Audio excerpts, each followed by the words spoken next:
mademoiselle Mélanie Griffon. Oui. Accompagnée de Thierry Beccaro. Non, Thierry, Bon, vous serez mon roi. Vous aimez beaucoup cet endroit, c'est à Versailles, Mélanie? J'aime bien. Et en ce moment, les antiquaires du village de Versailles proposent un parcours sur l'art floral. Alors l'idée, c'est, en ce beau printemps, Thierry, de montrer l'importance des fleurs et des végétaux dans l'art et leurs multiples interprétations. Donc les fleurs, les végétaux, ce sont des motifs finalement très simples qui ont toujours été utilisés pour la décoration. 3 millénaires avant Jésus-Christ, on retrouve déjà sur des vases du Moyen-Orient des motifs floraux. Et puis vraiment, on les retrouve ensuite tout au long des siècles, donc dans tous les domaines, dans toutes les civilisations, que ce soit dans les marqueteries, que ce soit dans les céramiques, les tapisseries, les bronzes, l'orfèvrerie, il y en a partout. Donc c'est ce que vous allez pouvoir voir au village des antiquaires de Versailles. Nous avons passé en revue 3 époques, donc on remonte à travers les siècles. On a commencé par la haute époque, on est passé par le 18e et puis par le 20e. Et pour ceux qui ne connaissent pas ce village des antiquaires de Versailles, on est à quelques encablures du château. Il regroupe une 50aine de marchands. Il y a des antiquaires, des galeristes avec de l'art contemporain aussi. Il y a des artisans également. Et ils sont tous répartis sur 4 espaces différents, des espaces reliés avec des petites rues pavées. Donc la balade est vraiment magnifique et l'endroit est très très charmant. Regardez.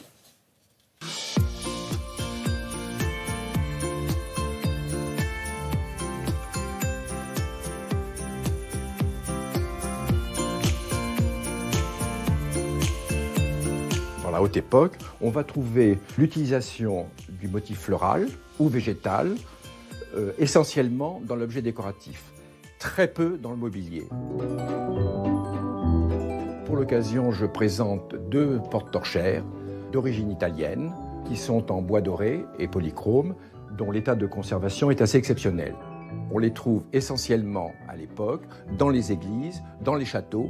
Ils sont vus d'assez loin et du coup, on ne cherche pas à faire une sculpture fignolée, on cherche à faire une sculpture spectaculaire et qui donne un éclat et une ambiance.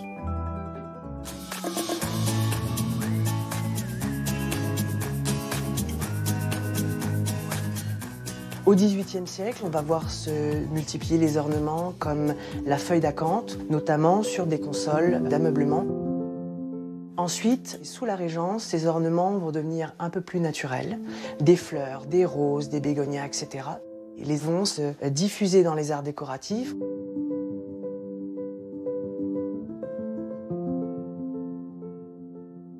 Et à la fin du règne de Louis XV, les ornements floraux vont s'enrichir de sens.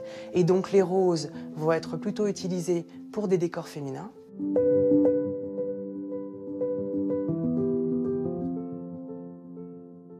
Et pour des décors masculins, on va plutôt utiliser l'ornement feuillu et on va avoir les motifs de laurier pour signifier la gloire du prince ou des motifs de chêne et de gland pour signifier son intelligence.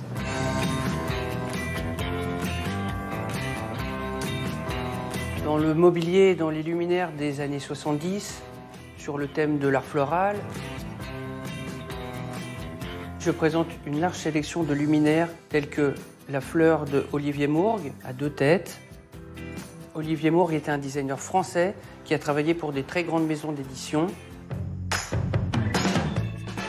J'ai aussi une pièce emblématique, la Peacock Chair de Werner Pantone, dessinée dans les années 70, qui est une pièce extravagante dans les couleurs, dans les formes,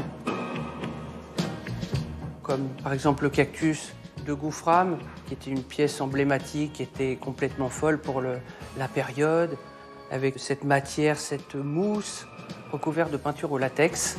Ça a été dessiné en tant que porte-manteau, mais c'est une pièce de décoration à part entière.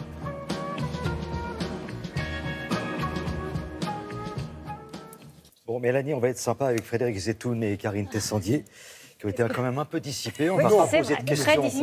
Pas vrai. Ah non. Mais on va s'intéresser à ce que vous avez On peut apporté sur le s'intéresser plateau. quand même à ce bel objet. Ah, Petit écritoire avec de la porcelaine en bronze et des fleurs de porcelaine typiques des créations Louis XV. Et ça, c'est vraiment l'objet qui est... c'est un beau témoignage, en fait, des marchands merciers des XVIIe et XVIIIe siècles. Les marchands merciers, Thierry, c'était des marchands d'objets d'art auxquels faisaient appel les bourgeois de l'époque. Et leur particularité, eh bien, c'était de faire travailler différents corps de métier pour réaliser un objet. Alors par exemple, le petit godet, là, vous voyez, à l'intérieur, on mettait l'encre. Ce petit godet, c'est de la porcelaine de Chine, donc ça venait de Chine, il faisait venir ça.